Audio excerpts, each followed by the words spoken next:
కాకినాడ గుడార్గుంటలో గల Kakinada rural Janasena TDP ఉమ్మడి assembly అభ్యర్థి జనసేన పార్టీ రాష్ట్ర పీఎస్సీ సభ్యులు పంతం నానాజీ స్వగృహం వద్ద జరిగిన కార్యక్రమంలో కాకినాడ రూరల్ నియోజకవర్గ జనసేన పార్టీ నాయకులు గాదం మహేష్ ఆధ్వర్యంలో వైసీపీ నాయకులు చిక్కం గోవిందరాజు, దార్ల శ్రీను నాయకత్వంలో కరప, కాకినాడ రూరల్ మండలాలకు చెందిన వైసీపీ నాయకులు, జట్టు మేస్త్రీలు సుమారు 50 మంది పంతం నానాజీ సమక్షంలో జనసేన పార్టీలో చేరారు. వారందరికీ పంతం నానాజీ పార్టీ కండువాలు వేసి పార్టీలోకి సాదరంగా ఆహ్వానించారు.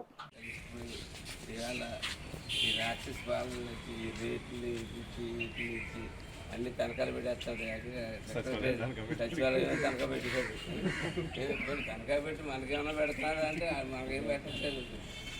వాళ్ళు కుటుంబ సభ్యులు పంచుకున్నారు, రెడ్లందరూ పంచుకున్నారు, ఎవరో రాయలసీమ రెడ్డి అందరూ అన్నింటినీ బయటపెట్టేయడానికి వాళ్ళిద్దరూ ఎలా కలిసారో మనం కూడా కింద అలా కలగకపోతే అందుకనే సత్యబాబు గారు నేను అందుకనే మనం కలగకపోతే పని అవ్వదని చెప్పి సత్యబాబు గారు నేను కూడా మీటింగ్ పెట్టి చెప్పి అందరికీ